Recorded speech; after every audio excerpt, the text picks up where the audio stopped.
Hey everyone, it's the Orange and Black Insider Bengals podcast coming at you. Merry belated Christmas. Happy current Hanukkah, I guess, as the holiday season is upon us, sort of past us, ahead of us. But we are here the day after Christmas to come and bring you some Bengals insight based on some things that have been happening, as we do every week. And I am joined by John. John, good to see you, my man. I know you had a good, eventful Christmas. And did you get any Bengals swag? I forget. Did you tell me that? I haven't asked for any of that in about 3 years.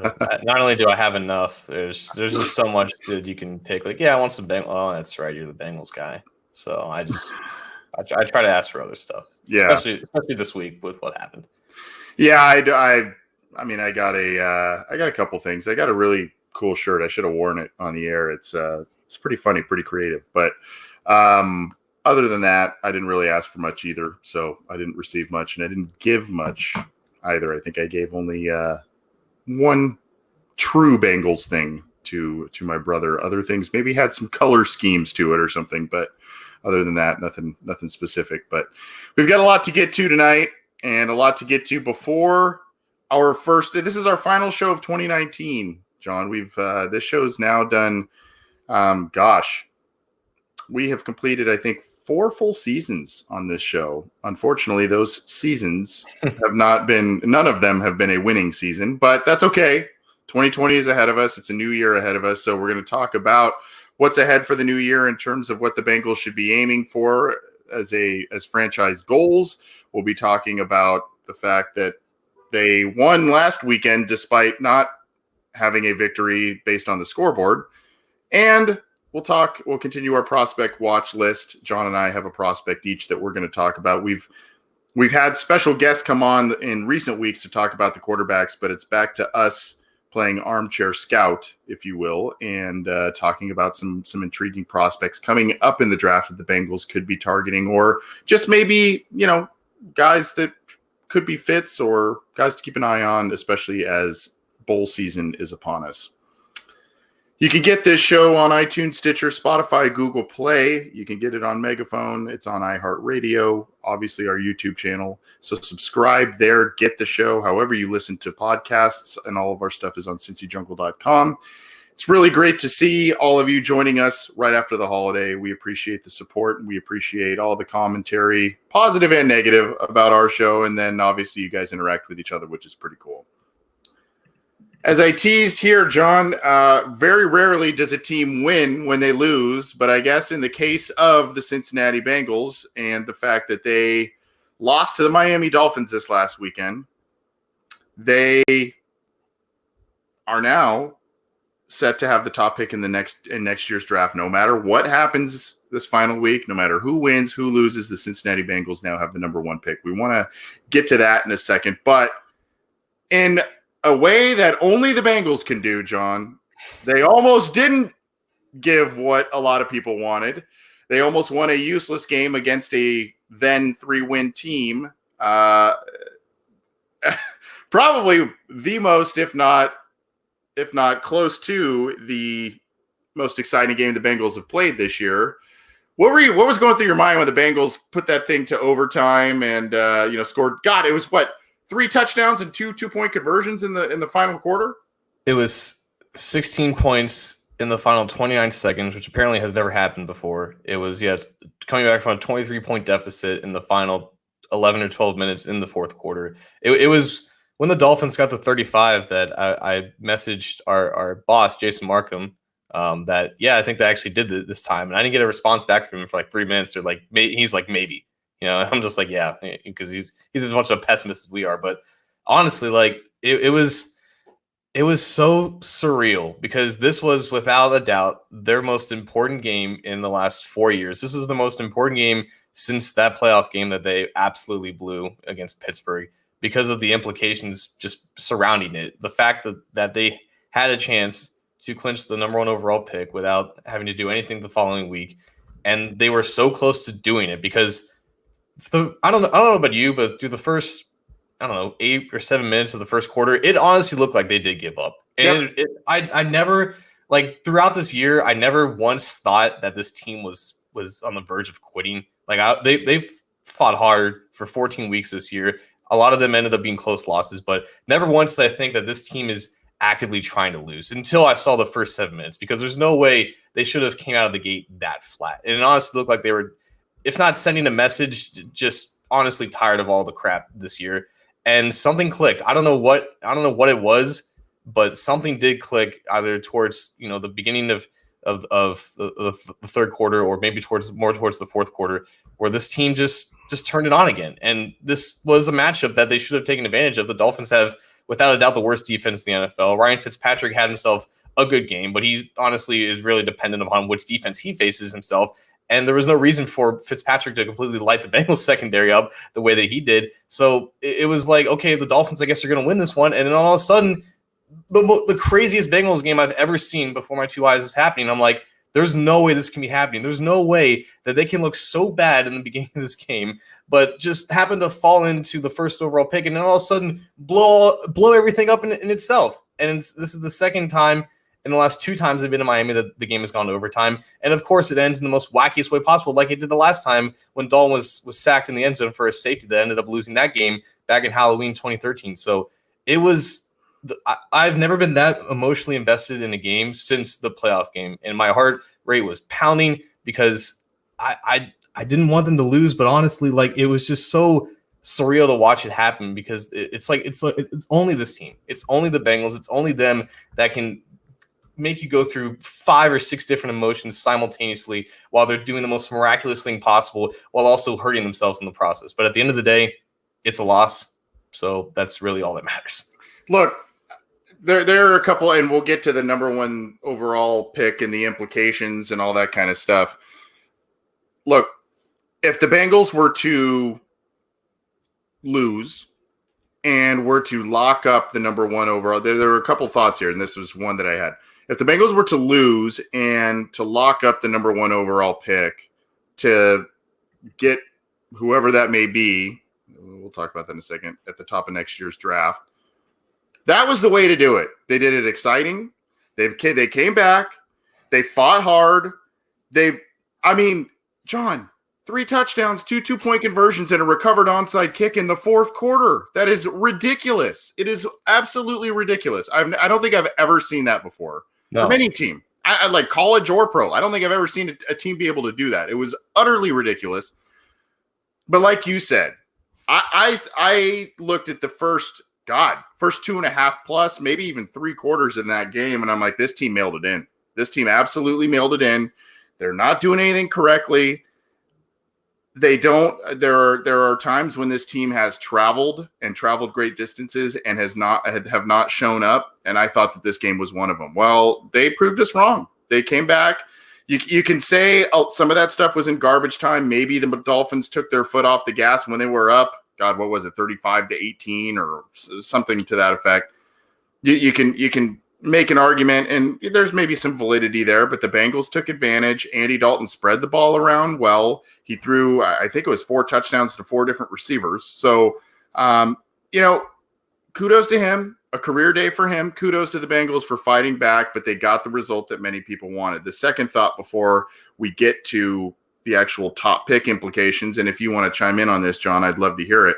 My second thought about it is, look, there are some people now who look at the career day from Andy Dalton, almost 400 yards passing, 4 touchdowns, 0 interceptions. He did have the lost fumble, fought through some pretty poor protection, no run game to speak of this week, which was kind of surprising against Miami. And his receivers, really for the most part, were struggling getting open. He made some great throws. The ball up the sideline to Tyler Boyd, where he kind of led him. Boyd wasn't open at first, got open, Boyd made a great catch, tumbled into the end zone. I mean, there were a lot of good throws. There were some bad throws. And some people look at this game now and you go, oh boy, well, here comes the Andy Dalton debate and the Andy Dalton love. Look, this was a trademark performance by Andy Dalton in the settings and venue in which he always thrives. 1 p.m. Eastern against a team that's not very good. He comes from behind and, maybe a team kind of loosened up a little bit on defense. Kudos to him. He took advantage of it and he played well. but it took him 2.5 quarters to do that. And I mean, to me, this was the consummate Andy Dalton game. Not a great opponent, comes back, puts up big stats like he sometimes does, and now for some people, I don't think for you or I, but for some people, it creates a type of pause. So I think like halfway through the game, there was this thought going around of like Dalton is playing himself out of trade value right now, and it's possible. It's more than likely that the Bengals are going to try to trade Dalton. And if he had finished the game in the second half the way he finished the first half, that trade value would have gone down immensely. And I think he did a great job of himself just fighting back because he had no intentions of losing this game. He didn't want to lose. He wasn't in on the tank. None of these veterans are. But, even like you said, 4 touchdowns, 0 interceptions, almost 400 yards. He still finished 23rd in the NFL this week in expected points added per play, 17th in total QBR, and 15th in Pro Football Focus grade. So, again, all in the average or slightly below average areas. So, yeah, it is the consummating Dalton game. It looks good on paper, but on a play-for-play basis, obviously the consistency was just not there. And again, this was the worst defense in the league coming into this game. And he had a healthy John Ross. He had a healthy Tyler Boyd. He had a healthy CG Uzomi, had a healthy Tyler Eifert, and they just couldn't really get anything going. And I think we both noticed that the running game was just non-existent. And there was the report of Joe Mixon being limited with I think a stomach bug. Yeah. But even still, like the run blocking was just absolutely putrid. And the Dolphins have no one to speak of on the defense line aside from their rookie Christian Wilkins. So there was no support there. But even still, like it was just like it just wasn't good enough. And like he was just missing constantly throughout the first half. And again, something clicked. And I don't know if it was just pissed off Dalton again, like we've seen a couple of times this year, but they just played better than what they should have expected to be. But I think it kind of caught up at the end. Like these are still talented receivers. This is still a fairly accurate quarterback in some situations against a putrid secondary. So it kind of just came on at the right time for them. And unfortunately, all that goodness in the second half didn't translate into overtime. They had, I think, 2 or 3 possessions. They only got a couple of first downs, then didn't put themselves in position to score, and it's ultimately why they lost the game. So it was almost enough towards the very end, but again, it just wasn't enough to really close the deal. And like you said, it's just the consummate Dalton game. Yep. Well, yeah, I mean, I guess it's a slight in me saying that, but I mean, he did play well. He put up the stats and the numbers, but you said there, as you mentioned, there are some kind of hidden I guess stuff, for lack of better words, hidden stuff behind those stats. But hey, Cincinnati lost. They lost in entertaining fashion. And now we have the bittersweet. For some people, it's just sweet at this point in the year, but it is a bittersweet feeling that Cincinnati locked up the number 1 pick. I mean, I think there were some people going into this season, John, and maybe myself included, that I think if I coined it as the ifs. If the ifs fall in place, Cincinnati could be sniffing a wild card. And, you've got a team like Pittsburgh who's gone through all kinds of stuff. They're still in the playoff picture with a week remaining. And the division, aside from, at least initially, the division looked a little bit weak. Then Baltimore started pulling away from everybody. Lamar Jackson became Lamar Jackson. But I mean, it seemed as if this team under a new head coach, the players were saying the right things. It just seemed like this was the necessary move with the coaching staff change, and he being Zach Taylor would get the best out of the team. And he's had to overcome a lot. And unfortunately, the inexperience has caught up with him. And now here we sit where he is either going to tie or break the record for the worst record in franchise history. People are celebrating because now this means the Bengals have the top pick with a possibility of getting a quarterback, but with it comes kind of bearing through a miserable season. I think the way to look at this is with a glass half full kind of situation, because like at the end of the day, if you're the worst record in the NFL, you may not be the worst team, but you're among the worst teams. You're in a shoddy company, essentially. You can't escape that reality. However, this team has dealt with injuries throughout this year, just like they have the past 2. That's not really a new excuse, but unfortunately, they just can't seem to get fully healthy like they did a couple years ago, and that's still something that needs to turn right for them. That's still something that they need to be lucky about. But they were 0-8 in 1-score games so far this season. They couldn't have another 1-score loss against Cleveland this week, but they are again a candidate to regress positively towards next season, because more times than not that luck usually turns around.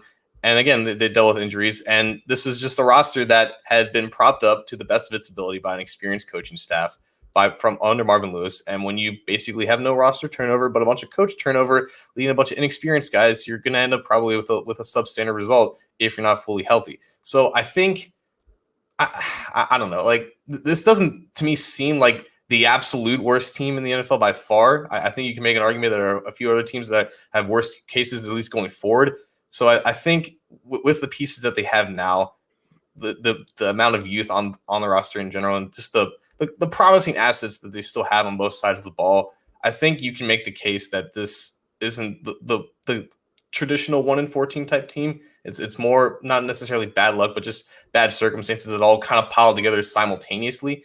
And when you factor in all that, having the number one pick doesn't seem that bad, because while a quarterback isn't going to magically turn everything around, it is the one asset that can mask the issues that you do have. And we might never see another complete team like that 2015 team, but if certain pieces stay healthy and you get more experience from the coaching staff, and then you have a quarterback that you can lean on, then you start to see some of these close losses turn into close wins, and then your season starts to point in the right direction. So having the number one overall pick is good in a sense, for it forces a team like the Bengals to make the only choice that there is, and that is to take a quarterback, that is to take the best quarterback in the draft and to propel your team into the future in the fastest way possible. But it's not always good, because again, you're like you said, this is going to be at least tied for the worst record in franchise history. It potentially damages the message that Zach Taylor and his staff has tried to establish in this locker room, tried to establish the culture, and that it takes a step back. But it's all about now being forced to make the decisions that you have to make in order to progress. And that's getting the quarterback and trying to make some more aggressive moves for free agency, because you can't put it all on the quarterback. You take the quarterback because you have to, but you can't put all of the improvement on the shoulders of him. You have to, again, supplant or compensate his talents with surrounding talent in itself. And you're going to have some money left over from getting rid of Dalton to help do that. So this puts them in position to make the necessary moves. And if they had to be forced to be in this position, then so be it. But I think it's more of a positive because of the way that they got here and the way that they can get out of it now, because they basically have no choice. Right. So I was thinking recently, I think I mentioned this when we took the air maybe a week or so ago, John, that I saw a lot of parallels with Marvin Lewis's first year coming into 2003 and what's going to occur in 2020. And it's not just the number one overall pick. Obviously, Taylor's entering his second season. Marvin Lewis was entering his first season. But, the Bengals in that 03 draft were, aside from Lewis's own coaching prowess, and they made some savvy free agency moves that offseason. I mean, they still lost to Keo Spikes. Corey Dillon basically kind of quit on the team a little bit and lost his job to Rudy Johnson that year. There were some, I look at, they signed a linebacker, Kevin Hardy. They signed Torrey James, the cornerback. Couple of nice moves there. But basically what really immediately resurrected the team was that draft. And coincidentally, the quarterback they took number one overall didn't play a single snap the entire year in 2003. Carson Palmer sat the entire year. So if you look here, it's not just, the 2-14 season that, all of a sudden we've got this 8-8 year in Marvin Lewis's first year. If you look back, it was a culmination of a couple of bad years that led to high draft picks, and that now we're kind of seeing a little bit of a similarity. Now, obviously 99 was the year they took Akili Smith. So, two quarterbacks in the span of, 5 drafts, that's not what's occurring here. But when you look at 2000, Peter Warwick, when you look at 2001, I believe that was Justin Smith, I think, right? Mm-hmm.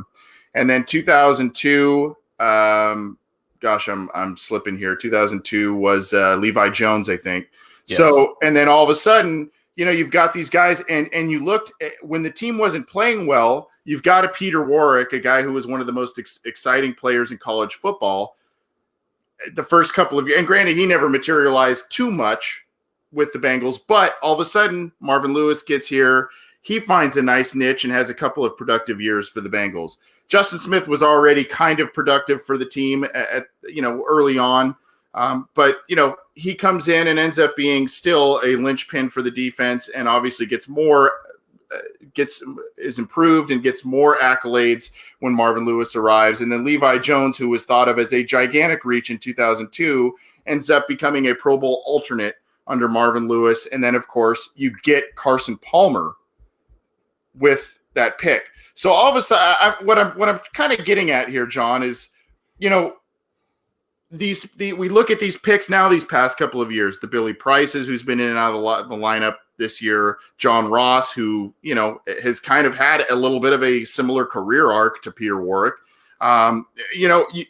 You see these picks that have been disappointments these past couple of years, and now all of a sudden it's like, well, you've got a coach entering his second season. You have an opportunity to take a quarterback at number 1 overall. Maybe all of a sudden some of these picks, particularly the disappointing ones on offense, may start to kind of put some things together based on new quarterback, coach gaining more experience, and all of a sudden this team starts to hit a new stride. I don't know if I'm reaching, but I'm seeing a lot of parallels to what occurred in the pre-Marvin era. No, I'll just say you are reaching when you assume that Billy Price and a player of that caliber can, possibly improve upon what he is now. But that's kind of beside the point. I think the point that you're making is the fact that they were starting to accumulate talent before Palmer got there. And then when Palmer got there, that was a really boom of a roster turnover, thanks to mostly in part by Marvin Lewis. And, that was Lewis's first year, but he had a full offseason to really put together that team. And that was something that Taylor really didn't have. And that was something that we've talked about in the past about how Taylor, rushed to put together his coaching staff. They only had like a week or two with the full coaching staff to evaluate the roster, and therefore, unfortunately, made some not so good free agent decisions. So when they drafted Palmer, they added, like you said, a bunch of quality talents that year, specifically in free agency and the draft. And they have a chance to do that with potentially selecting Joe Burrow after that in the draft and before that in free agency. And that's kind of what needs to happen. Like you look at this team right now, and we talk about this every year, that they have pieces on both sides of the ball. If they stay healthy, they could do something. Well, now if you have a quarterback and you have a system that you have established under your feet, you have some type of coaching continuity, and you have the quarterback that you selected to kind of run that system. Now, if some of those pieces don't stay healthy, you're kind of more confident in those pieces kind of gelling with a system that has some type of continuity under a quarterback that can take it to the direction that they want. Because you look at all the position groups, you have talent at running back, you have talent at receiver, you have at least 4, if not quality, but at least promising offensive linemen in Jonah Williams, Michael Jordan, Trey Hopkins, and John Miller. Bobby Hart is still Bobby Hart, but still, that offense is still kind of decent to put around a rookie quarterback. And then with this defense kind of coming together in the second half of the season, you still have a quality front four. You still have Jermaine Pratt looking promising, Nick Vigil potentially playing on a 1-year deal next year, and you have quality pieces in the secondary. So this team, has had obviously rough spots this season. There's no doubt that they looked so bad at certain parts this year, especially against good teams. And that was a sign that they were just not even close. But at the top level of the roster, there is definitely talent, and there's definitely pieces that you can build around a rookie quarterback where you can have confidence in putting him in this situation, like you had confidence starting Palmer in 2004 after 1 year of Kidna, and then that team went 8-8, and then they went on 2005 looking like Super Bowl contenders. So the parallels of a quick turnaround, like in the first couple years of Marvin Lewis, is definitely valid, because while that team was obviously very bad in 2002, that ended up getting Palmer, they did have the pieces and they did have the potential to turn around quickly, but they did have to make the moves, and they were forced to make those moves. They were forced to take the Heisman winning quarterback that was staring them in the face. They were forced to take these top prospects in the top of the early rounds of the draft. They were forced to make some pressing moves in free agency that previously they weren't really accustomed to. They could be in the same situation this year where they're forced to sign 2 or 3 starters in free agency and make sure you get quality immediate impact players in the draft. So they're now in a position where they may not have a choice in the matter of how they want to do this, because right now Zach Taylor's on the clock and he may be coming back for 2020, but he needs to put results, and he's now in the best position to do so. Yeah, ironically, just kind of a little fun side note that a lot of people forget. Ironically, Cincinnati, when they were looking at Palmer, do you know who it was they were supposedly debating between taking at number 1 overall between Palmer and Was it Byron Leftwich? No, it was Terrence Newman, the cornerback. Jesus, really? Yeah, yeah. They were. I remember that they were thinking about taking Terrence Newman. They were really high on him, and obviously Newman had a good career and ended up with the Bengals, which was like the irony of all ironies. But just kind of funny how that whole thing worked out. But inevitably, we're going long on this segment because this is kind of the a little bit of the talk of the town, I guess, with the Bengals. Inevitably, as is evidenced in our live chat, we have the Dalton is trash. We have this team is not far off. They just need to draft offensive linemen. We have the Chase Young crowd, and then we have Burrow. Here's my thing. I'm old enough to remember the whole in that Achilles Smith draft that we talked about. I'm old enough to remember when Mike Ditka offered an entire draft to the Cincinnati Bengals and they turned it down and grabbed Achilles Smith, and that crippled the franchise really for a handful of years there. This is a different time. It's now 21 years later, and the rookie wage scale and all of that doesn't allow the team to get absolutely handicapped the way it does, but. I mean, to me, unless there's something that absolutely just is a franchise-changing type of trade where you just absolutely cannot say no, you have to get your quarterback. And I was thinking about this. I love the Justin Herbert tools. I love the intangibles and the deep ball and certain things of Tua. But to me, and granted, we have the playoff weekend coming up here, so things can change in just a few short days, but to me, this team needs, at the most important position, they need a guy who comes and shows up and plays well in the biggest games. If you heard Anthony Munoz, who was speaking to Wingo and Golick on ESPN radio, he said he really likes Chase Young, but they need Burrow, and it's because Burrow has a tendency to show up in big games. And I feel the same way. You look at the most important game on LSU's schedule to date against Alabama, 4 touchdowns. I don't think he threw an interception, right? I mean, and they got the win, and it's game after game in these important games, these important SEC games. He is showing up this year. It gives me pause that it's only been 1 year, but this team needs a clutch performer at the most important position on the team, and that's what's selling me on Burrow. I don't know that you can replace that with a boatload of picks, even high picks, going forward. This is like the trouble when you're covering the Bengals, because logically, a scenario where you get a king's ransom for the number 1 overall pick, and you have a roster that definitely needs to be, turned over to the absolute 10th degree, you would think that that's a great strategy to make, and you would be much more confident in doing so with a team that you trust hitting on all those picks. Now, and that's where the whole confidence comes from. Like if the Eagles or another team, like the Eagles, the Ravens, or the Saints, if they did this, you have confidence that they're gonna make the most of that opportunity. And if they were in a position like the Bengals are in, then they could see an immediate turnaround as well, because you have confidence in them hitting on those picks because their track record is pretty good. The Bengals is just not the case for that. Like it makes sense why you would consider something like that, but the only way for them to really progress into the place that they haven't been before is to get that single asset that is more important than any other asset on the team. Like they are in a position to build back up a roster and to make it at least competitive again. But it's not going to matter if they don't have that one solution at the most important position. And if you're another team who can maybe sign a quarterback in free agency or the next year trade up for a quarterback in the first round, if you don't pick a quarterback this year, then that trade back scenario has a lot more validity, it has a lot more weight. It makes sense in a vacuum. It's just when you isolate it towards this team and their specific situation and their tendencies and their honestly fear of progress and change and sticking in their ways, this is, quoting The Mandalorian, this is the way. This is the only way. This is the only way that they should consider getting out of this rut of purgatory that they live in. And if they decide to deviate from that, they're risking staying in this rut of purgatory for the next 5 to 10 years, because they're passing on their one chance to really get out of this with the one player that can get them out of this. Right. And,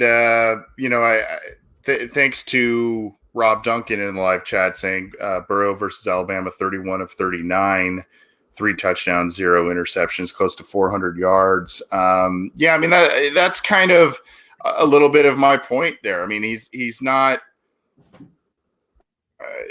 I mean, if you look here, Auburn, not a fantastic game, but still 76% completion percentage, 321 yards, a touchdown, and an interception. The big game against Alabama, which is arguably the most important on the schedule. Mississippi, he did have the 2 interceptions, which was uncharacteristic, but 5 touchdowns and almost 500 yards. Still, look at those completion percentages, man. Yeah. Like I like. It's not the most indicative measurement of accuracy, but when it doesn't sniff below 70 for the entire season, it's ridiculous. It's remarkable. It's truly just insane. It's ridiculous. And the other thing with it, John, is it's not 73% and throwing 220 yards, right? It's 78% on the year and throwing for, 350, 325. I mean, it's high volume. And then, of course, you look at the Georgia game here, which was a very important game, 4 touchdowns, 0 interceptions. To me, that's kind of the selling point for me. This team needs the clutch gene. And, even though he may not have the wow arm or what have you, that to me is what he provides, the clutch gene. And I think this team needs that. Quickly, before we move on, there was one comment from James Moore Jr. kind of saying, what if Burrow pulls an Eli Manning to San Diego type of thing? I don't see that happening because Burrow's from Ohio, and I just think that would be a bad look. I don't think that kid, to be honest, I think his rise, I don't want to speak for him, but he's had a meteoric rise to stardom already. And, I don't see that happening. I don't see him saying thanks, but no thanks. I'm going to sit out and wait. That's just my take. No matter how big of a shambles the Bengals may be and how bad of an image ownership may have, I don't see that happening. Maybe I'm being jaded and overly optimistic, John, but nah. When we had Billy Gomelia in the Valley Shook about a week ago from the LSU explanation side, we asked him about this. We pressed him about the character of Burrow and the mentality and the mindset that he has as a competitor, and he basically he confirmed our beliefs that he's not going to be the guy that pulls in. He's not going to be the guy with an agenda of his own to put himself in the whatever best possible situation he can. If he hears his name called, he's going to go out there. He's going to compete. Like he wanted to compete at Ohio State, and then he wanted to compete at LSU because that was the only place that he could. But now he has the chance to live up to this hype, and I think it goes beyond just the Ohio status, because I think we might be assuming that he's a Bengals fan growing up, but we don't actually know that. He's honestly closer to Steelers country in Southeast Ohio than the Bengals country, unfortunately. But I guess that's something that we're gonna have to learn about in the coming months. But I just don't think he's going to be that type of guy. And I think that speaks towards the type of person and the character that he is. And it's not that unique for most quarterbacks, because again, this John Elway, Eli Manning situation has only happened twice in like 40 years. So to assume it's going to happen to somebody who has presented himself in the way that Joe Burrow has, I think is a little outlandish and honestly a little bit foolish. But I don't know if the Ohio connection has anything to do with it, but I just think he's just the type of person that we shouldn't expect that to happen. Yeah, I don't see it. And I think usually when that stuff happens, there's a long trail of smoke that leads to the fire. It's a long burn where you hear it for a while. And I think if I remember correctly, granted it was now 15, 16 years ago when it happened with Eli Manning, I think that was kind of a rumbling over the past month or whatever leading up to the draft. So I think the Bengals would be aware of the situation. And when players have done that in the past, I think it's been pretty well known. John Elway, I think Bo Jackson, others, it was well known that they were not going to play, and it was well known pretty early on in the process. So I think if that comes to pass, which I don't think it will, it'll be known pretty early. This is the Orange and Black Insider Bengals podcast. We've been talking about the Bengals loss to the Dolphins, which was actually a win of sorts, as the Bengals grab the number 1 overall pick in the 2020 draft, and what they may do with that pick in a few short months. He's John Sheeran. I'm Anthony Cosenza. You can get this show on any number of audio podcast platforms, as well as our YouTube channel. Subscribe and get all of the stuff that we have. whether it's our show, our listener questions, or our post-game reactions, breaking news episodes that we do, or the other podcasts that are on our channel, the Cincy Jungle podcast channel, that is, Matt Minnick's Chalk Talk, as well as Orange is the New Black with Zim Houday and Ace Boogie. So check out all that stuff. And get all of your news, opinions, analysis at cincyjungle.com. Thanks for the support. So we got 1 week left of 2019, the football schedule, and of the calendar year. 1 week left of the year, 1 week left of the decade. So it's time to finish our all 2010s Bengals decade team. Last week, we both did our offensive selections. For the most part, there was a clear consensus for the important positions. This week, I think we're going to have some differences, specifically towards the back seven. So what we're going to do, Anthony, we're going to go a lot of groups of two here. We're going to go 2 edge defenders, 2 interior defensive linemen, 2 linebackers, 2 cornerbacks, 2 safeties, and a flex. He could be anywhere on the field. We're going a modern 6-man box defense. Whatever you want for that flex, but we're going to do 11 defenders, and we're going to do a kicker, punter, long snapper, and return man for our special teams, because we can't forget those guys. Should we do you want to do special teams for, or how are you wanting to do this first? We'll do special teams last. We'll start in the front four. So let's go. Give me 2 edge guys off the bat. Well, Dunlap for sure. Obviously. And I'm gonna have to think about it. Is Dunlap one of yours? I would assume Dunlap is one of mine. Yes. I'll go Michael Johnson. Okay. It was either him or the guy I picked, and I think I'm going to use the same logic that I did last week in picking Joe Mixon over Giovanni Bernard. Mixon obviously only having a couple seasons here, but the more talented guy, the guy that you want to build around, and that's why I'm going to go Carl Lawson, because aside from the injuries aside, that's unfortunately hampered his career.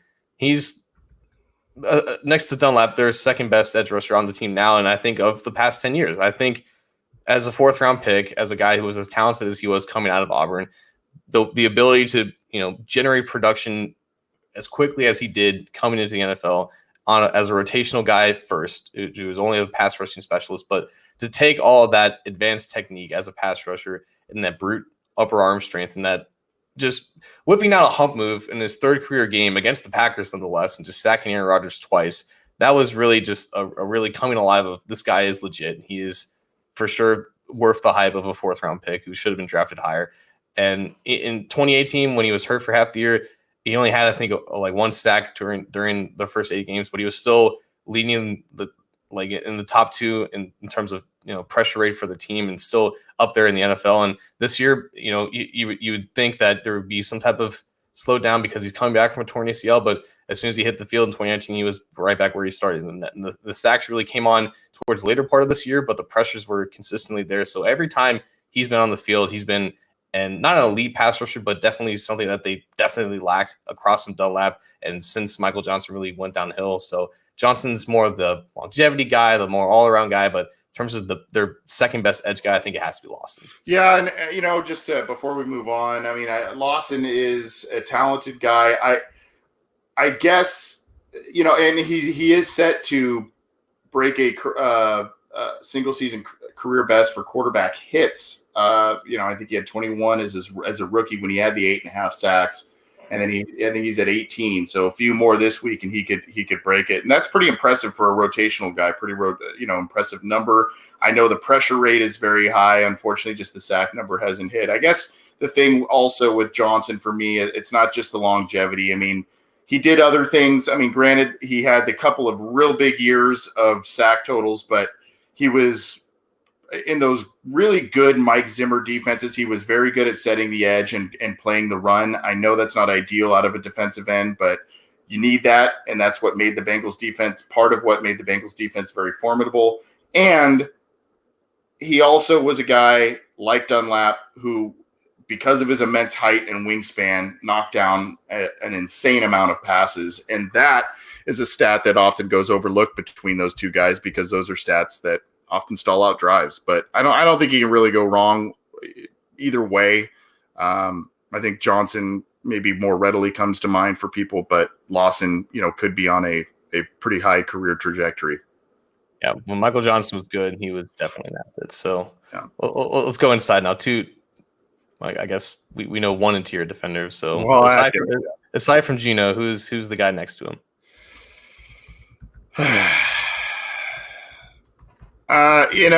Part of me really wants to go to Matapico.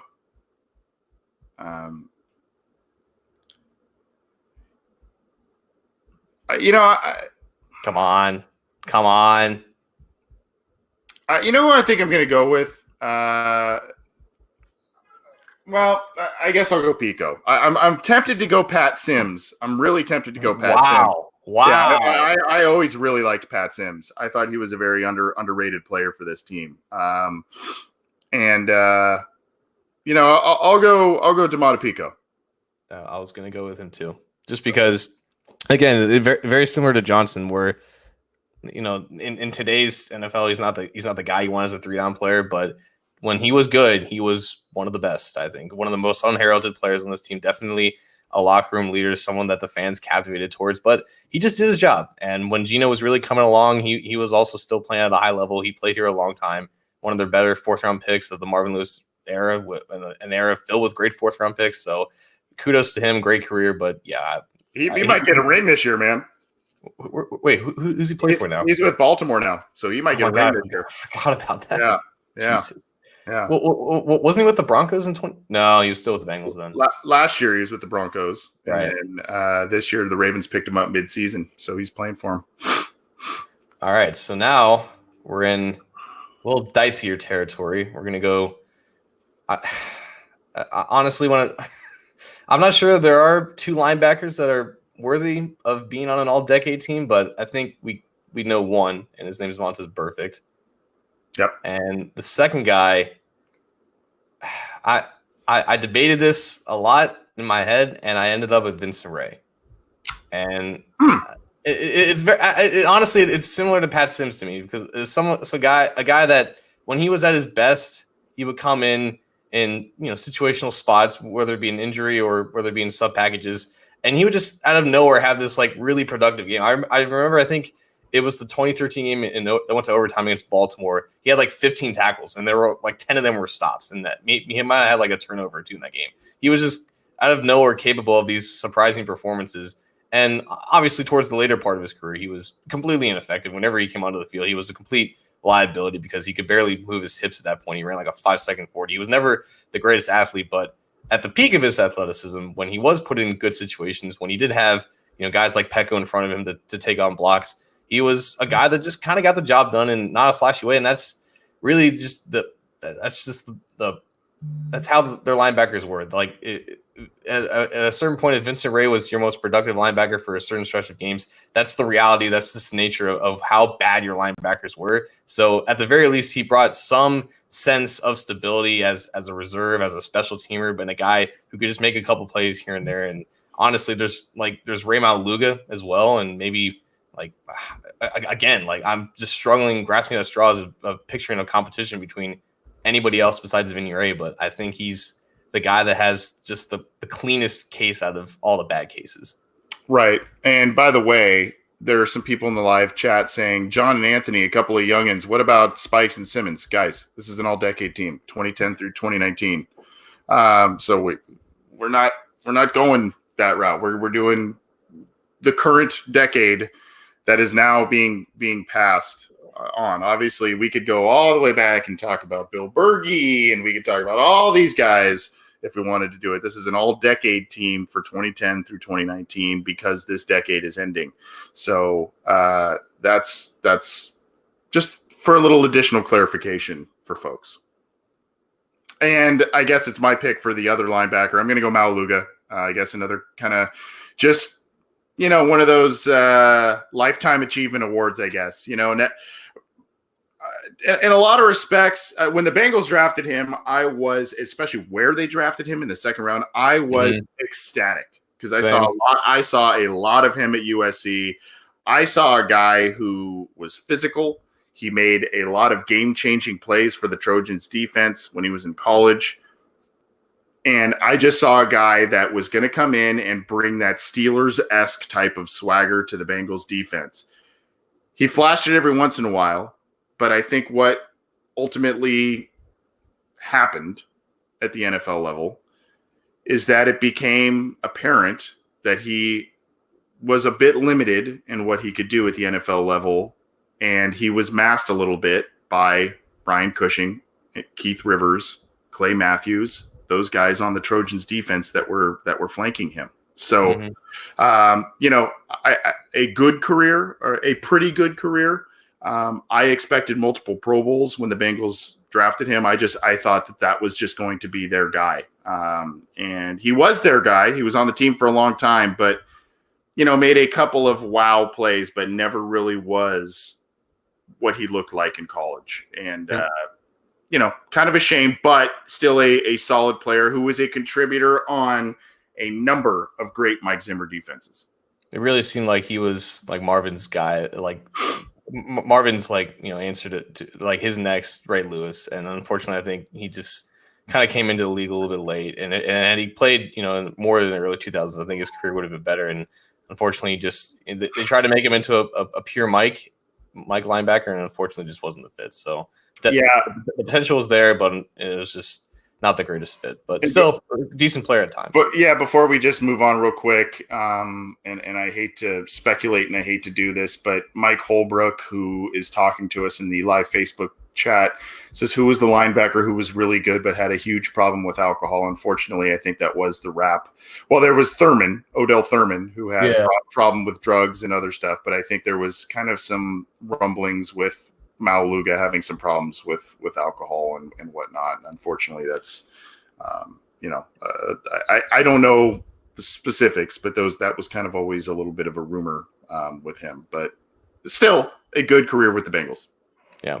So at the peak of the Mike Zimmer defense was their talent at cornerback, I think. And obviously the pass rush was there, but they had some lockdown guys, and maybe one of the most underrated defenders from this decade was Leon Hall. And I think he definitely makes a spot on both of our list at cornerback. The other cornerback position is interesting because there were some quality stopgap guys with Terrence Newman and Nate Clements and Adam Jones who got the job done for a certain amount of years.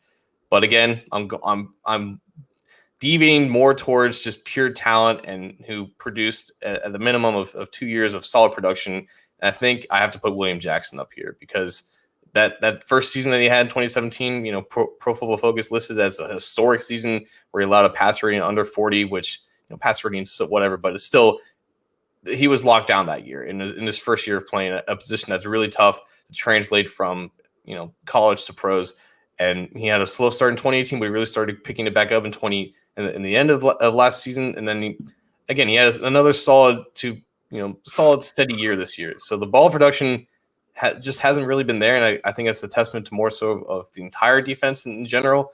But I think in terms of what we should have expected William Jackson to be coming out of Houston, the type of cornerback that he was, I think he has developed into that. And it's never going to be maybe a lockdown number one guy, a guy that can take away a primary option entirely, but a solid, talented cornerback with tools, with athleticism.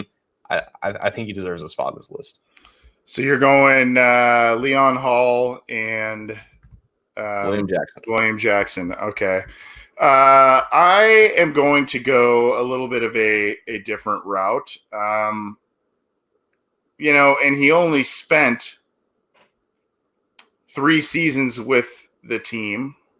Unfortunately, we're in kind of a quandary here, John, because you think about Jonathan Joseph, but he was kind of basically gone by the time this decade started. Yeah. You look at Hall. Hall was a solid player, but really was on the tail end of his career towards the beginning, middle of this decade. I like the William Jackson take.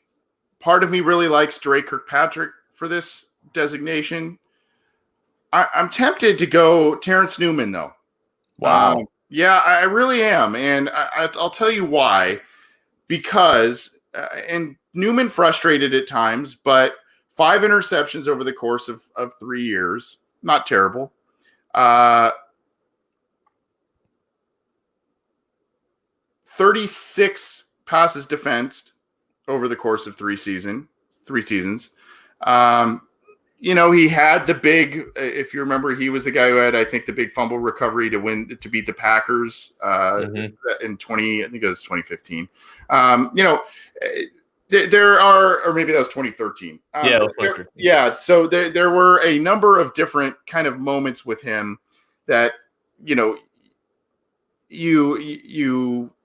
think about, well, he actually made some plays for this team. And I think the big thing for me was the steadiness he brought. He was decent. He didn't allow a ton of big plays, and he was a steady presence when the Bengals invested in Dre Kirkpatrick, and they couldn't rely on him right away because of injuries, because of his own inconsistency. They needed a veteran guy, and you go, oh boy, but Terrence Newman, another has-been who comes in, another top pick that the Bengals like to get on the cheap and try and get a year or two on a rental deal. The guy came in, he played all right. And he played, it was only 3 seasons, but those were 3 of the top defenses the Bengals had in really ever under Mike Zimmer. And he was a guy that Mike Zimmer wanted for his system. So to me, he wasn't the most talented guy. He's not better as a corner, or at least when he was with the Bengals. He is not a better player than William Jackson, probably not a better player than Dre Kirkpatrick has been at certain points in his Bengals career. But the steadiness and giving them what they needed for the system they ran and when they ran it, I think I'm going to go with Newman there. And, they got Newman when he was in his early to mid 30s, and he was still as fast as he was when he first. That's the transcendent athleticism that made him that high of a pick in 2003. And of all the first round quarterbacks that take a flyer on 10 years into your career, Newman was definitely a solid one. So let's transition now to safeties. Again, there's some slight deliberation with me here, and I had to actually. It was my toughest decision because I definitely wanted Reggie Nelson as one of them, just for that an unheralded 4-year stretch from 2012 to 2015, where I think he had at least like 20 receptions. Like 20 receptions for a Bengals secondary member in 4 years is nowadays really unheard of, because it's a miracle if they just get 2 interceptions in 4 years. But just a ball magnet, a ball hawk, and a guy that could also lay the wood at that free safety spot. And at the height of that, in the Zimmer scheme, was obviously a cover 2 base. So you had 2 deep safeties patrolling both halves of the field. So you had Reggie Nelson as one free safety, and the other free safety was George Iloka for most of that. And I think I'm going to go with him over a couple other guys, because Iloka was also another underrated guy who I think a lot of people pigeonholed as more of a strong safety box guy. But he actually played most of his career in that deep, cover 2 shell opposite of Nelson. He also had a couple of seasons where he had a handful of interceptions. So he ended up finding the ball a lot as well, but also being 6'4", 220, 230 and having that straight line speed and having that explosion. It was an asset that was important for that defense to function the way that it did, to allow Nelson to do what he did, but also Iloka could cover his own ground and could make some plays on his own. And once Nelson left, I think they expected Iloka to be more than who he was, and unfortunately that's why it didn't really work out and why they took Jesse Bates, who was also under consideration for this. But I think pairing Nelson and Iloka again in this iteration of a team would suffice for me personally. Yeah, I mean, it's hard to disagree there. I think Sean Williams may be in the discussion, but he's taken a little bit of a downturn this year. Jesse Bates is in the discussion. I'd like to see another year of him, a little more steadiness from him, to make him a shoe-in pick there. Also, I think if I read this correctly, both Williams and Bates are among the top leaders in missed tackles this year. Which is not a good sign. Granted, I mean, your safeties aren't necessarily your best tacklers on the team, but when they led the team in tackles last year, you kind of hope that that's unfortunately it's one of those signs of regression we've talked about with those guys. Bates has really picked it up over the past couple of weeks, though. He has played a lot better, and it's not just the interceptions. He has been in position more often than not. So, but yeah, I think Iloka and Nelson is where you have to go on this one. All right. So for my flex, I considered a pass rusher, but because I was so torn at safety, I had to put a third safety for my flex, and that is Sean Williams. And like you said, the inconsistencies are definitely there. There's just been times over the past couple years where you're thinking this guy's almost playing himself out of a starting position because he's either missing tackles or just getting out of position in general. But there's just been moments, even when the Bengals have been bad, that Williams just ends up making plays, and it's very rare in this version of the Bengals defense for playmakers to really step up, especially when you're giving up 25, 30 points a game. But there have just been moments in Williams' career where he's just made jaw-dropping plays, in my opinion, and the versatility, just like Iloka and just like Nelson, to be a force in the box, but to also hold your ground in a cover 2 shell. That game against the Ravens he had in 2018, I think this comes to mind is just something that they desperately needed on that unit, where he had that interception against Flacco and he had that strip sack that really sealed the game away. It's just been moments like that really have established him as a leader, and just a story in general. Like that 2013 draft, I loved Bakari Rambo coming out of Georgia, that ball safety, and all of a sudden they picked Sean Williams. Like, no, I wanted the other guy.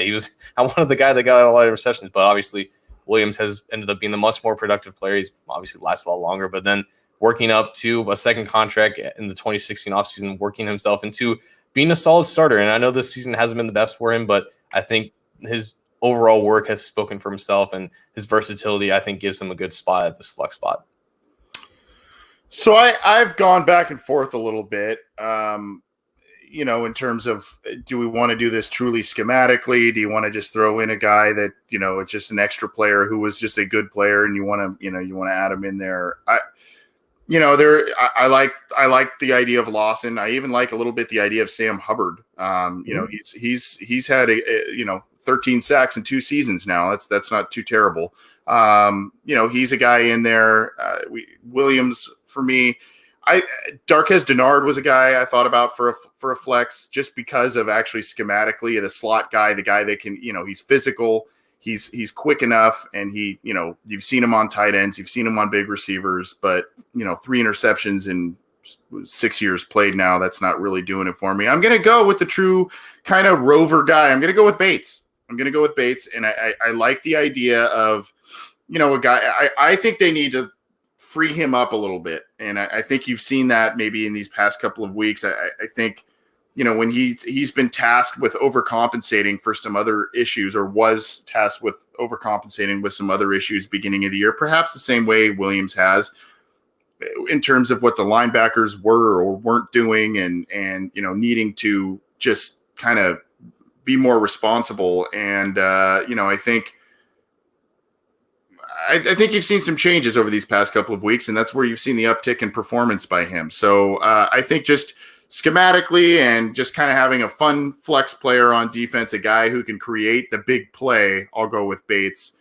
A lot of guys, like I mentioned, were in that discussion for me, though.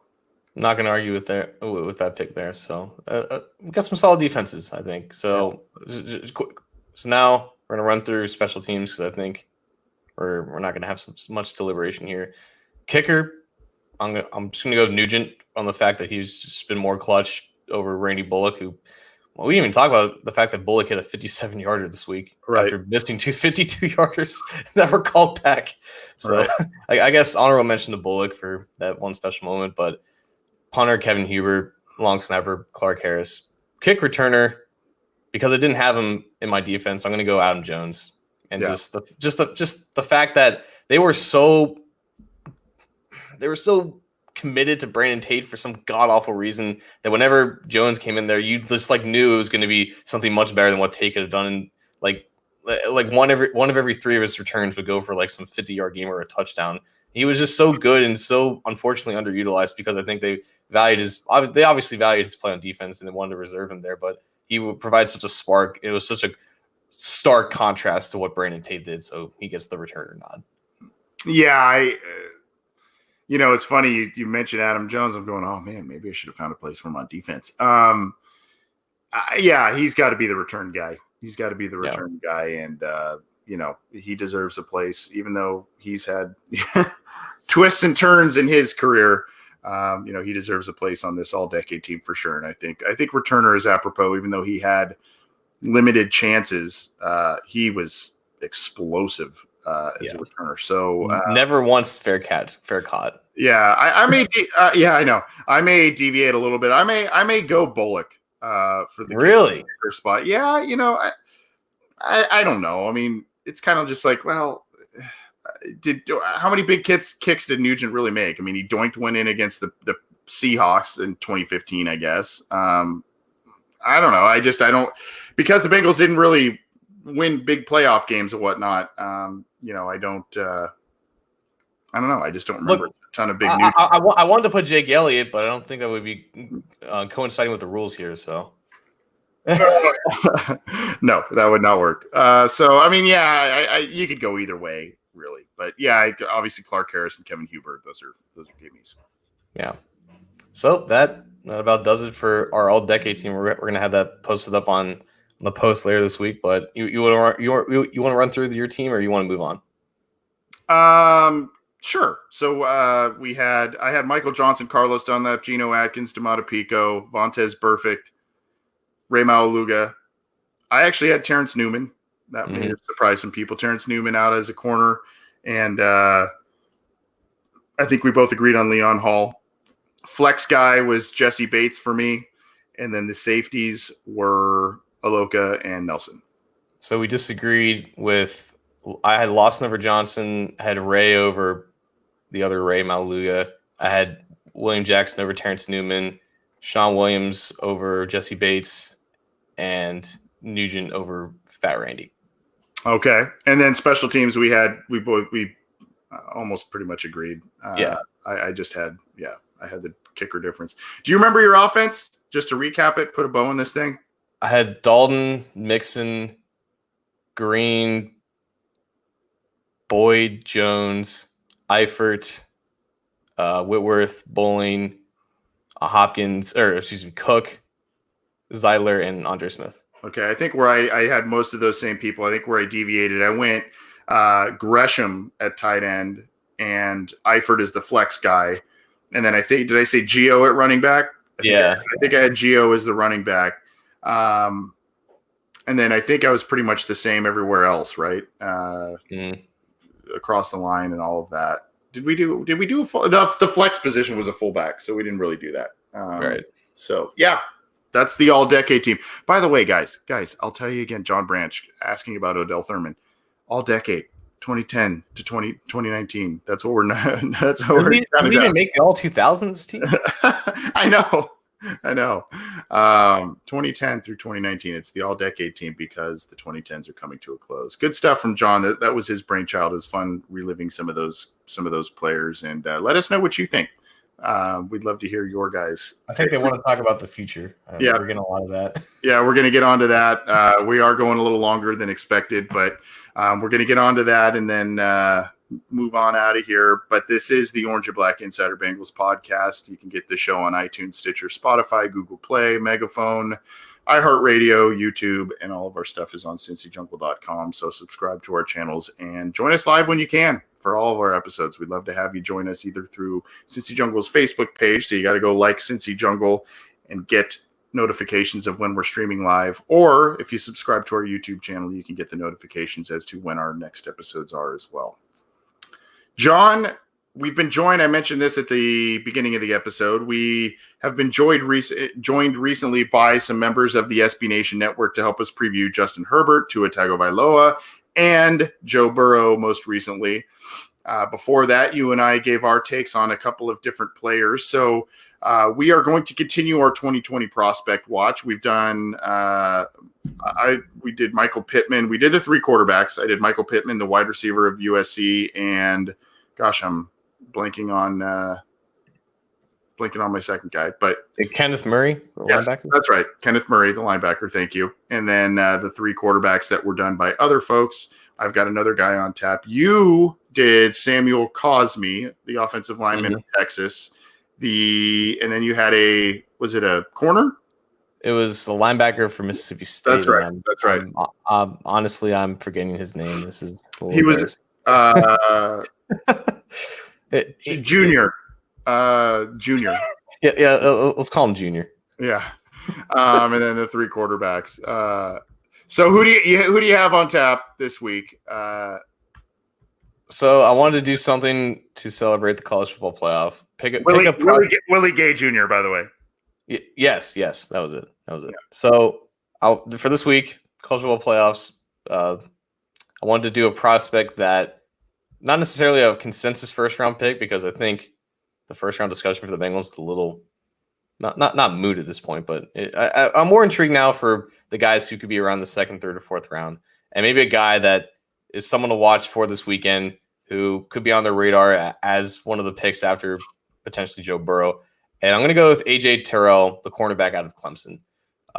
In general, cornerbacks out of that scheme don't have a lot of ball production because of how dominant that defensive line is and how hard it is for opposing quarterbacks to really, target receivers downfield and, get the full timing of the routes under them. So cornerbacks naturally will have an easier job in that defense, in that scheme. That defense is out of its mind. It's going to give Ohio State some definite problems this week. But Terrell, in general, is a prospect that I think the Bengals are going to be very infatuated with. He's only 21 years old. He's a 3-year starter, again, in one of the best defenses in the country. And he has the mold, athleticism, and physicality wise of a cornerback that the Bengals could like to target. He's 6'1", only 190 pounds. In high school, and like the opening, which is like the Nike Elite, basically combine test for the top prospects, he ran like almost a sub 4-second short shuttle and a 4.5 flat 40. So I would expect that 40 to be a little bit more improved. But on tape, at that size, he's just so fluid, and he really just glides on go routes, and he's able to stick with receivers on crossing routes. I think there were a couple plays last year in the college football playoff where he just stuck to Henry Ruggs, the third, who's maybe the fastest receiver in college football. So the athleticism is definitely not the problem here. Again, he's really young, so he's got a lot of room to grow. But growing is going to be the main part for him, because physically at the catch point is where he struggles the most. And while he does have the ability to stick with guys in bump run coverage, it's honestly just the ball skills that are really still need to be developed. And I know that's going to turn a lot of people off, because that's a quality that you should definitely look for in a quarterback to translate positively in the NFL. And if you don't have it, you may not ever develop it. But literally, this guy has everything else, because he has the body type of a Drake Kirkpatrick, of a William Jackson, but he's so much more physical than both of those guys. And those guys, throughout the early portion of their careers, dealt with missed tackles a bunch. But he's actually one of the better tackling cornerbacks in this class. I think Pro Football Focus has him in the upper 80th percentile in terms of missed tackle percentage. So when he touches guys, they go to the ground. So missed tackling is not going to be a problem with them. So he brings an asset to that. But also just being young and being in a defense that predicates themselves on these off coverage looks, which is what the Bengals want to do with their cornerbacks, having the type of youth and the physicality that this team values at this position, while also not having to start immediately at a position that they should have at the very least 2 starters in on this roster right now. I think he becomes a really good option either in the second or third round of this draft class, really depending on how he tests at the combine. So we had a question in the live chat, John. I think it was from Death to Religion in the live YouTube chat. Can he cover tight ends? He's a cornerback. Like, is that just a joke at this point? Because that's what we were asking when we were going over the linebackers. Like, he's a boundary cornerback, and so right. if you're on man coverage against Travis Kelce, you're going to pick Kelce to win that matchup anyways. But I think he has the athleticism to tack on with possession guys and speed burner guys. So it really comes down to, if his main question is physicality at the catch point against bigger receivers, then no, I wouldn't trust him to go up against the tight end in inline formation. So he's just a raw cornerback right now. He's very young and has the ability to grow into something more. But you like what you see already with his tape, and you like that there is potential room for growth. Yeah, I think the question maybe more stemmed is, is there a Darqueze Dennard maybe kind of comparison there where, you mentioned he's more physical. He has the build of a Drake Kirkpatrick or a William Jackson, but it's more physical than those two guys. So maybe that's where the comments stem. I'm going to go a little bit, low-hanging fruit here, and good stuff, John.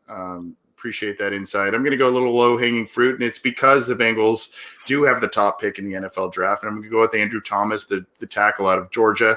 You don't really want to see the Bengals necessarily use the number 1 overall pick on Andrew Thomas from Georgia. the consensus top tackle in the draft. But he is a guy that if the Bengals do happen to trade out, maybe they switch with Miami or someone like that, and they move back a handful of spots, and he's there after some of those quarterbacks come off the board. That's a guy that, you pair with a Jonah Williams to create bookend tackles for hopefully the next half to full decade. And it seems like that's where it could be at. Most people project Andrew Thomas to be a left tackle at the next level. That's probably where he's going to go. You obviously can play right tackle. So, if a team like the Bengals wanted to do that, and if they are committed fully to Jonah Williams at left tackle, technically you could throw Thomas at right tackle. More than likely you would go the other way around. You probably throw Jonah at the right tackle spot and have Andrew Thomas be at the left side. He's massive, 6'5", 320. There is a lot to like about this young man. He's got some athleticism for his size. He's able to do a lot of positive things in the run game and the pass blocking game. He's got power. He's got some finesse. There are a lot of things to like about him. And, obviously Georgia is a talented team. And when you're able to do some things on offense, likely, Fromm has done some good things at quarterback, but they do like to run the football, and he's a big reason for that. He's a big guy. He can do a lot of different things. If there are some weaknesses based on some things I've read and some things I've seen on his tape, second level blocking or pulling isn't necessarily his strength. That's not necessarily what you want to do on a regular basis with him, but he is a guy that, can be your franchise tackle, especially if you are going to need further protection for a franchise quarterback. He's a guy who can do that. The one thing that I saw on tape that bothered me a little bit, and granted it may be cherry picking a little bit, against some of the better pass rushers, the kid, the SEC Defensive Player of the Year at Auburn and others,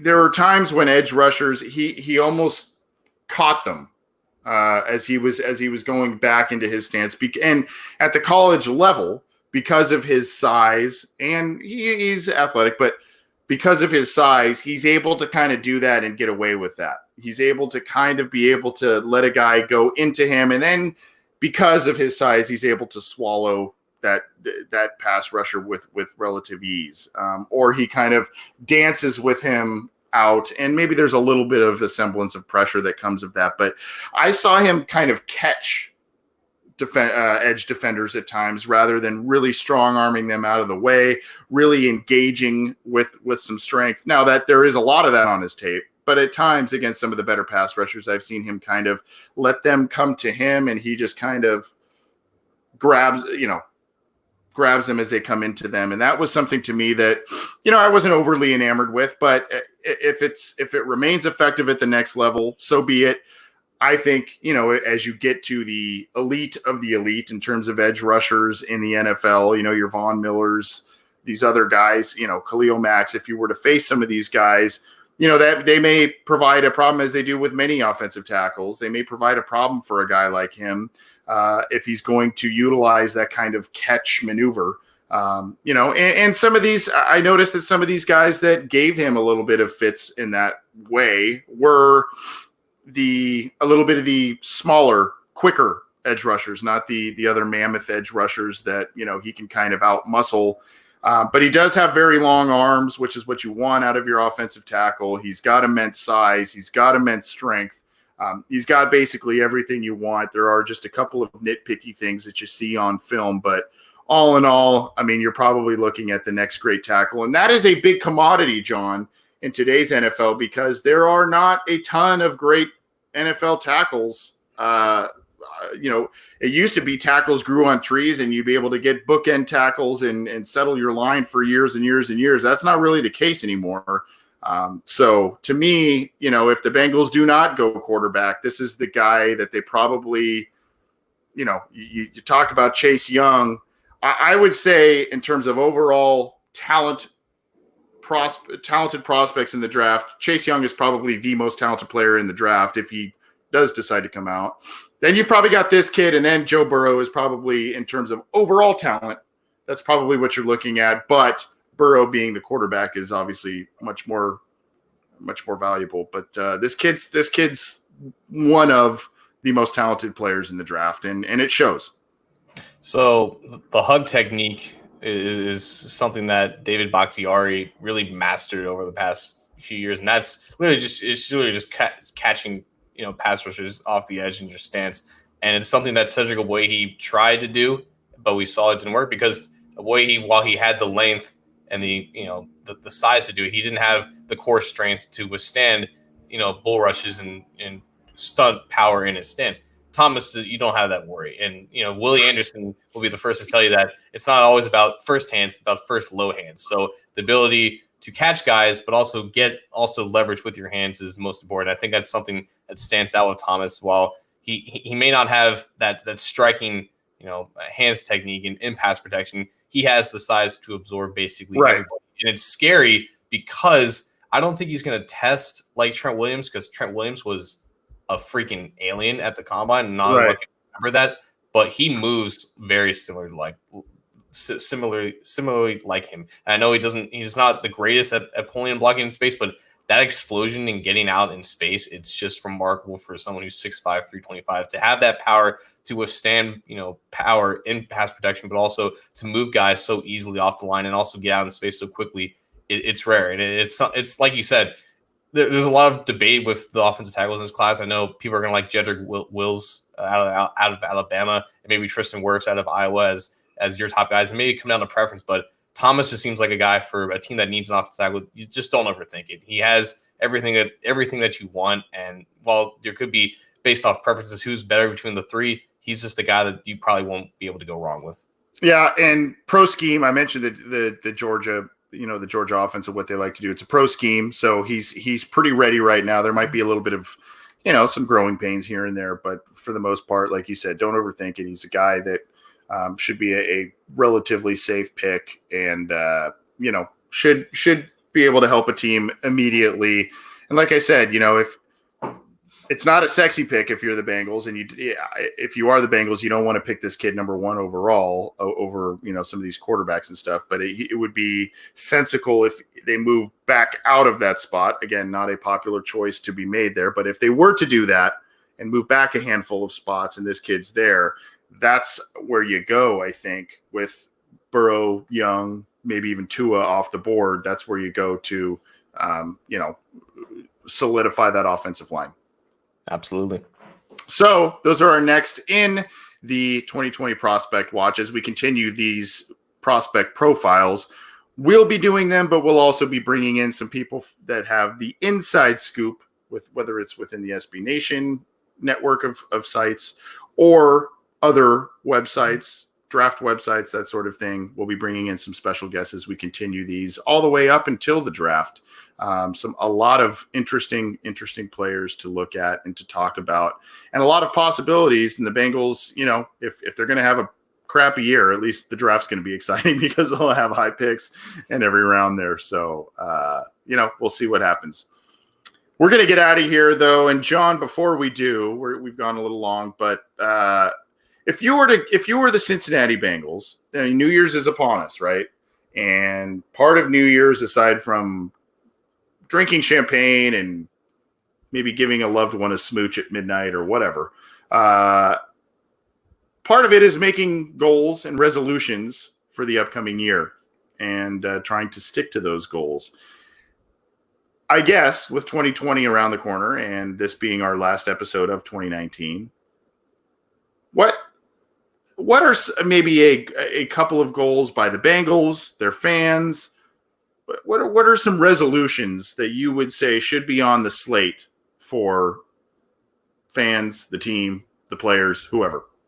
With how important it was for this team to get the first overall pick, they cannot afford to put all this offseason on the draft. They cannot afford to put all their eggs in the Joe Burrow basket to expect him to make this team a contender. They have to go out before then and realize we don't have to reinvent the wheel in terms of free agency. We don't have to blow all of our money where we get into dead cap, but we need a solid, at least 2 solid starters in free agency with respectable deals that would rival a market level deal.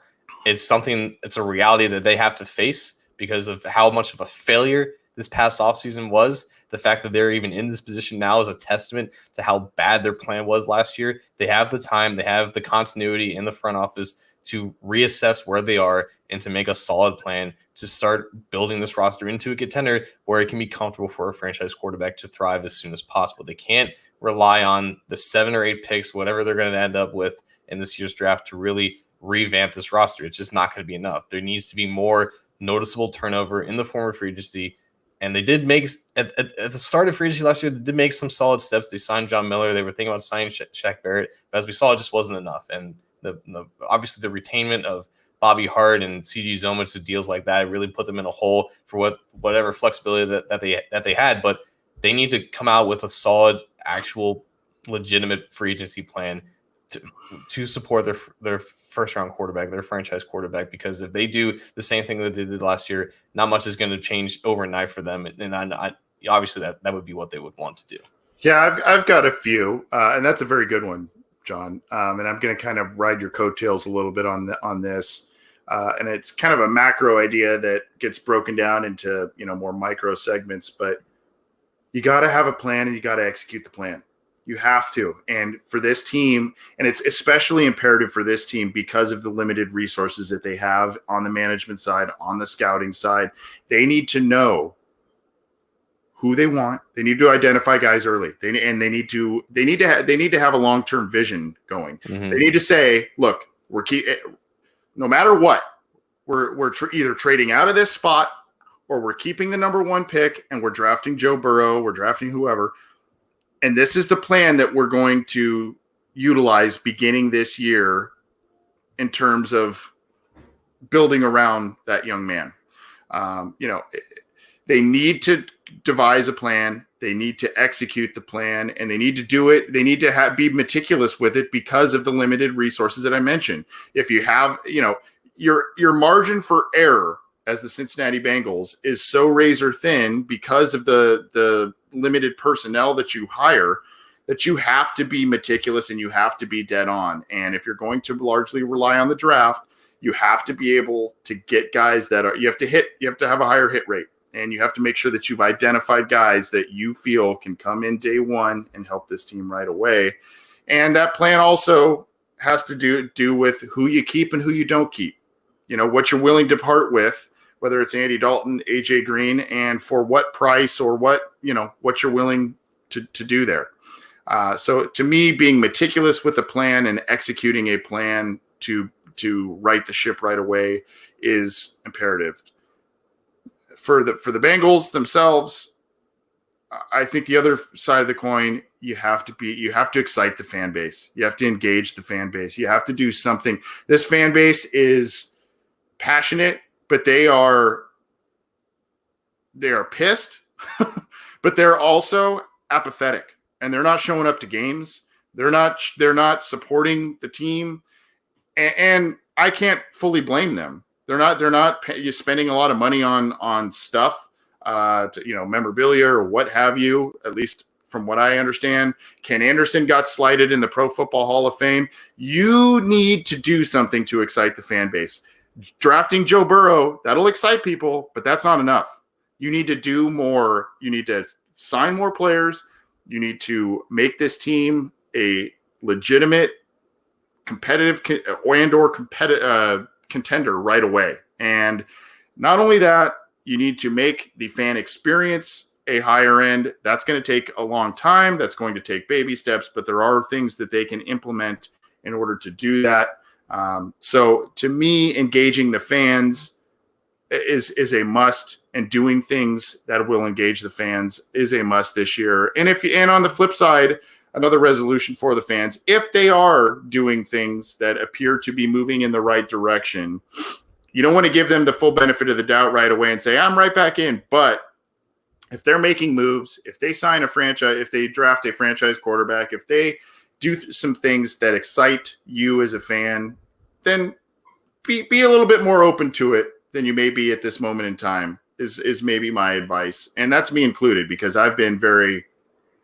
because of the last 4 years, I've been very and really since that playoff game, it's been kind of just a little bit of a I don't know. I don't know the right word for it, but No, it's because like we thought we engraved this thought in our minds that the only way that they're going to change is if they lose, and they've lost for the past 4 years now, and they've lost more this year than they've had in the past 20 years. So the losing right now is done, and it's not saying they're not going to lose next year. I'm not guaranteeing success, but the need for losing, I guess, the perceived need for losing, that's over with. And they have a new coach, they have a new coaching staff, they're going to get a new quarterback. Now's the time to start hoping for wins for the sake of the future, because before it was they can only be forced to making decisions when they have no choice. Well, now they're going to make those decisions, and now they got to make the most of it. And this is the thing with the Bengals, like that we can want them to do all this stuff in free agency and just overall team building. They're not going to do all this in 1 year, and that's why we kind of think in our minds that this is going to take 2 or 3 years to slowly build this. And you would think that they would be able to do all of this in 1 year, but at the end of the day, that's kind of where the expectation of it, baby steps in general. So just accomplish a few things at a time, see where it goes. Yep. And I think, like we said, hopefully Zach Taylor becomes a guy that builds upon what Marvin Lewis was able to build and expand, and then he expands on it in the form of playoff wins, championships, that sort of thing. John, I hope you had a Merry Christmas, my friend. I hope you have a Happy New Year. I don't know if you're doing anything specifically fun to ring in the new year, but have fun, be safe. Hopefully celebrating a win over the Browns. Yeah. I think they need to. I mean, we could talk about that game too, I guess, but I think that they need to win that game. They need to win that game, and for a variety of reasons, I think they need to win that game, and I actually think they will. I think the Browns are headed in a not great direction. I think Cincinnati has played better for the most part over the past handful of weeks, and I don't see them breaking the single season worst franchise record. I just don't see it happening personally. I would have more confidence if they actually won last week, that they would win this and mess up the first overall pick. But now it's going to be a little more exciting, I think. I think they're definitely going to be fired up. I think there's going to be more fans in that stadium naturally because it's against Cleveland, and there's going to be and it's the last game of the year. Yeah, and it's the last game of the year. But I do think that this is a game that they should win. I think for once they will win. Yeah. I agree. Well, have a Happy New Year, man. We'll talk next week, and as we continue to bring you coverage, we may do a listener questions segment tomorrow. We'll let you know if we do that. I have to converse with John here, otherwise maybe we'll get to something. But if you join us then. If not, we'll see you for next week's episode or the post-game reaction show, which we all give you here. So keep it to the Cincy Jungle podcast channel to get our show and the others on the slate, as well as our YouTube channel for all of our videos and whatnot. We appreciate the support. Subscribe where you get your audio channels. Leave us a review and subscribe to our YouTube channel. As always, keep it to cincyjungle.com for news, opinions, analysis, all that good stuff. And hope you had a Merry Christmas, a Happy Hanukkah, whatever you may or may not be celebrating. Happy holidays, and have a good New Year. We'll see you soon.